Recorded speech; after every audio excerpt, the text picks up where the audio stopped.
الحمد للہ وکفیٰ وسلام علی عبادہ الذین اصطفیٰ اما بعد فاعوذ باللہ من الشیطان الرجیم بسم اللہ الرحمن الرحیم شہر رمضان الذی انزل فیہ القرآن ھدی للناس وبینات من الھدی والفرقان فمن شہد منکم الشہر فلیصمہ صدق اللہ العظیم۔ میں ڈاکٹر محمد سعد صدیقی کیریئر کارواں کی جانب سے آپ سب حضرات کی خدمت میں سلام محبت پیش کرتا ہوں، اور رمضان المبارک کی آمد اور رحمتوں، برکتوں اور مغفرتوں کے اس مہینے کی آمد پر میں آپ سب کو مبارکباد پیش کرتا ہوں۔ اللہ تعالی ہمیں اس ماہ مبارک کی عظمت کو سمجھنے اور اس ماہ مبارک کی عظمت کا حق ادا کرنے کی ہمت اور توفیق نصیب فرمائے۔ انشاءاللہ العزیز کیریئر کارواں کے سلسلے سے اور اس چینل کے ذریعے سے روزانہ آپ سے بات چیت ہوگی، آپ سے گفتگو ہوگی، اور چند منٹ میں کچھ ایک پیغام آپ کو روزانہ میری جانب سے ملے گا، اور انشاءاللہ العزیز ہم کوشش یہ کریں گے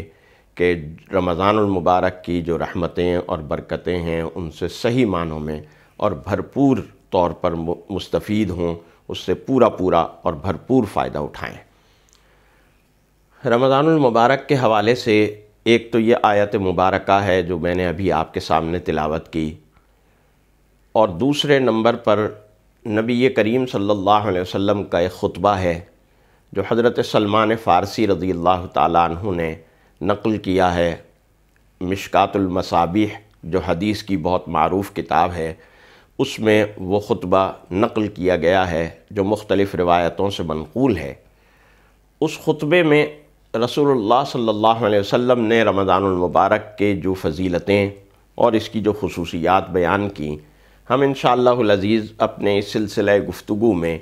انہی باتوں کو، انہی چیزوں کو ڈسکس کریں گے، انہی چیزوں کو سامنے رکھیں گے کہ وہ کیا کیا باتیں ہیں اور کیا کیا خصوصیات ہیں جو اس ماہ مبارک کے حوالے سے قرآن حکیم نے ان آیات مبارکہ میں یا دیگر آیات مبارکہ میں بیان کی، اور وہ کیا خصوصیات ہیں جو رسول اللہ صلی اللہ علیہ وسلم نے اپنے فرامین مبارک کے اندر بیان کی۔ یہاں بنیادی اور اصولی طور پر یہ بات سمجھ لیجئے کہ رمضان المبارک کا مہینہ انسان کے لیے، امت مسلمہ کے لیے اللہ تعالیٰ نے ذہنی، فکری اور روحانی اور اخلاقی تربیت کا ایک زمانہ بنایا ہے۔ یہ ہمارے لیے ایک روحانی اور اخلاقی تربیت کا زمانہ ہے۔ جس طرح فزیکل ایک ٹریننگ کا زمانہ ہوتا ہے، بعض اوقات ایک ایجوکیشنل ٹریننگ کا زمانہ ہوتا ہے، تعلیمی تربیت ہوتی ہے، کوئی شخص نیا مدرس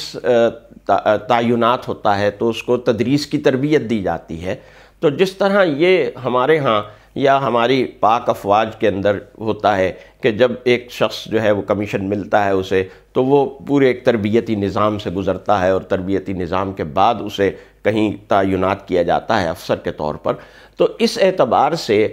اللہ تعالیٰ نے اہل ایمان کی ایمانی، روحانی اور اخلاقی تربیت کا یہ زمانہ ہمیں عطا فرمایا ہے کہ اس زمانے کے اندر اور اس زمانے کے انوار و برکات سے ہم اپنے قلوب کو منور کریں، اپنے اذہان کو منور کریں، اپنے اعمال کو منور کریں، اپنے زندگیوں کو منور کریں، اور اتنی رحمتیں اور اتنی برکتیں حاصل کریں کہ رمضان المبارک کی یہ رحمتیں اور برکتیں ہمارے ساتھ بقیہ 11 مہینوں میں بھی رہیں۔ یوں نہ ہو کہ رمضان المبارک کا مہینہ ختم ہو تو ہم پھر دوبارہ وہیں کھڑے ہوں۔ ہمارے دین کی طرف جو توجہ ہوئی ہے، عبادات اور نماز کی طرف جو توجہ ہوئی ہے، عبادات اور نماز کے اندر جو ہمارا شوق و ذوق ہوا ہے، وہ واپس وہیں چلا جائے جہاں 29 شعبان کو تھا۔ ایسا نہ ہو، بلکہ ہم رمضان المبارک کی ان روحانی برکتوں سے اور ان فیوض سے اپنے قلوب کو اتنا منور اور روشن کرنے والے ہوں کہ ہم بقیہ 11 مہینوں میں بھی اس کے اثرات دیکھیں، اور یہ محسوس کریں کہ ہم بقیہ مہینوں میں بھی، ہم شوال سے لے کر اور اگلے شعبان تک، ہم بقیہ مہینوں میں بھی یہ محسوس کر رہے ہیں کہ رمضان المبارک میں جو ہم نے محنت کی تھی، جو ریاضت کی تھی، اس ریاضت اور محنت کے اثرات ہماری زندگی کے اندر اب بھی آ رہے ہیں۔ جیسے مثال کے طور پر جو میں نے تربیت کے حوالے دیے یا مثالیں دی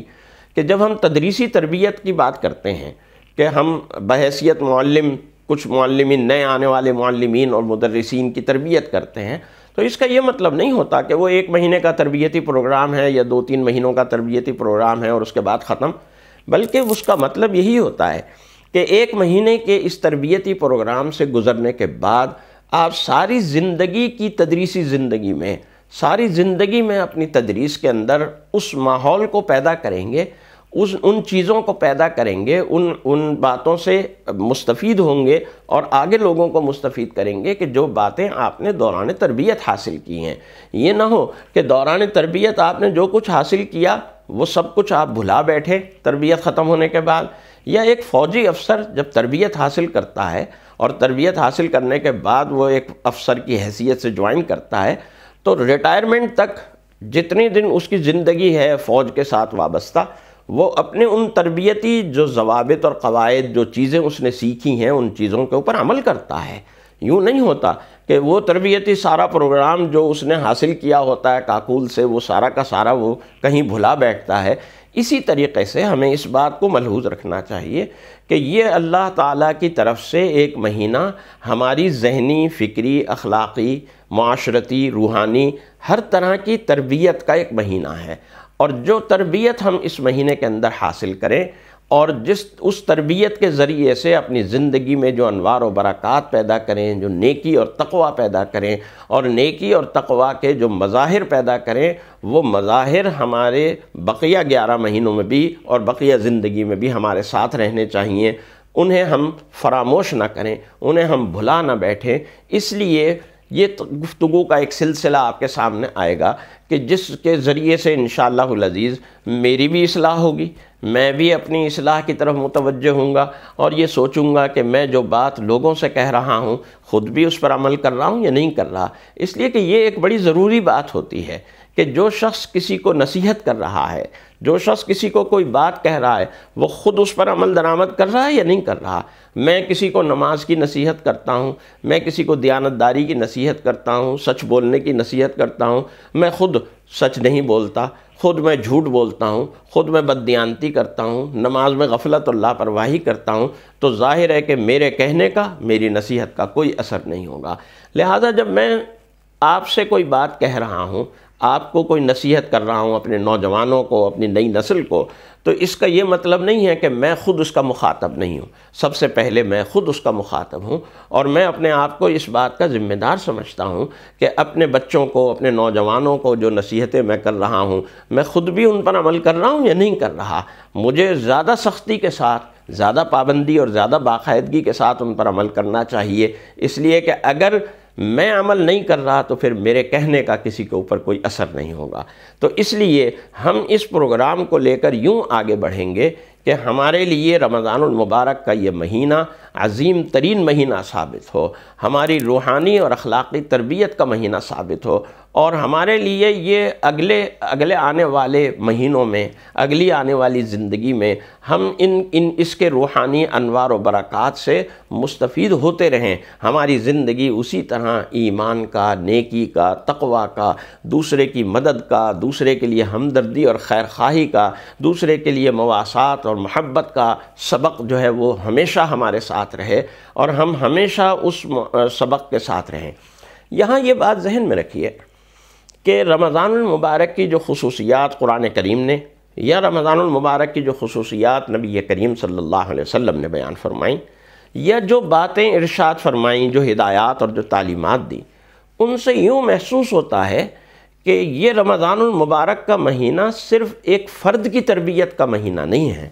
یا ایک فرد کی صرف اندرونی اور قلبی اور روحانی تربیت کا مہینہ نہیں ہے، بلکہ یہ ایک معاشرتی تربیت کا مہینہ بھی ہے۔ انسان کی معاشرت کیسی ہو، اس کا اپنے دوسرے بھائیوں سے رویہ کیسا ہو، اس کا اپنے گھر والوں کے ساتھ رویہ کیسا ہو، اس کا اپنے پڑوسیوں کے ساتھ رویہ کیسا ہو، اس کا معاشرے کے کمزور طبقات اور غریب اور مفلس نادار طبقات کے ساتھ اور افراد کے ساتھ رویہ کیسا ہو، یہ ساری باتیں ہم رمضان المبارک سکھاتا ہے۔ اور یہ یوں سمجھ لیجئے کہ ہمارے لیے پوری زندگی کا ایک تربیت کا نظام ہے، اور زندگی کے ہر گوشے اور ہر لمحے کا تربیت کا ایک نظام ہے۔ لہٰذا ہمیں اس ماہ مبارک سے اسی طرح سے فائدہ اٹھانا چاہیے کہ ہماری عبادت بھی بہتر ہو، ہماری تلاوت بھی بہتر ہو، ہمارا اللہ کے ساتھ تعلق اور اللہ سے محبت بھی بہت بہتر ہو، ہمارا اللہ کی عبادت کا جو ذوق و شوق ہے وہ بھی بہتر ہو، ہمارے اندر گناہوں سے نفرت اور گناہوں سے دوری اور زیادہ بڑھ جائے، گناہ سے ہم اس سے زیادہ نفرت کرنے لگیں جتنی نفرت ہم رمضان المبارک سے پہلے کرتے تھے، اور ہمارا جو معاشرتی نظام ہے، ہماری زبان، ہماری گفتگو، ہمارا لوگوں سے میل جول، ہمارا لوگوں سے جو تعلق اور معاشرت اور محبت اور ہمدردی کے جذبات ہیں، وہ سارے کے سارے ڈیولپ ہوں، اور وہ سارے کے سارے ایک اچھی ترقی کے جو ہے اس کے اوپر گامزن ہوں۔ یہ ساری باتیں ہمیں انشاءاللہ العزیز اس ماہ مبارک میں مختلف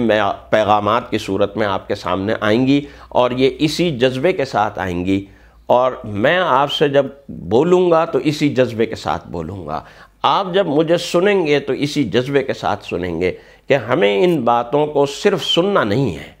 صرف سن کے سبحان اللہ کہہ دینا کافی نہیں ہے، بلکہ ہمیں ان کو سن کر یاد رکھنا ہے، اور نہ صرف یاد رکھنا ہے بلکہ اسے دوسروں تک بھی پہنچانا ہے، اور اس پر خود بھی عمل پیرا ہونا ہے، خود بھی اپنی عملی زندگی کے اندر ان ہدایات اور تعلیمات کو جو اللہ نے اپنی کتاب مبین میں ہمیں عطا فرمائیں، جو رسول اللہ صلی اللہ علیہ وسلم نے اپنے اقوال ذری میں، اپنے ارشادات میں، اپنی تعلیمات میں، اپنے عمل میں ہمیں بتلائیں، ہمیں ان تعلیمات کو اپنانا ہے اور ان تعلیمات کے مطابق اپنی زندگی کو سنوارنا اور ڈھالنا ہے۔ اس عملی جذبے کے ساتھ ہم ان پیغامات کو سنیں گے انشاءاللہ العزیز، اور ہماری زندگی کے اندر انشاءاللہ اس ماہ مبارک کے ذریعے سے ایک بڑا صالح اور ایک بہت خوبصورت انقلاب پیدا ہوگا۔ حق تعالی جل شانہ ہمیں اس ماہ مبارک کی رحمتوں اور برکتوں سے زیادہ مستفید فرمائے، آمین۔ وآخر دعوانا ان الحمدللہ رب العالمین۔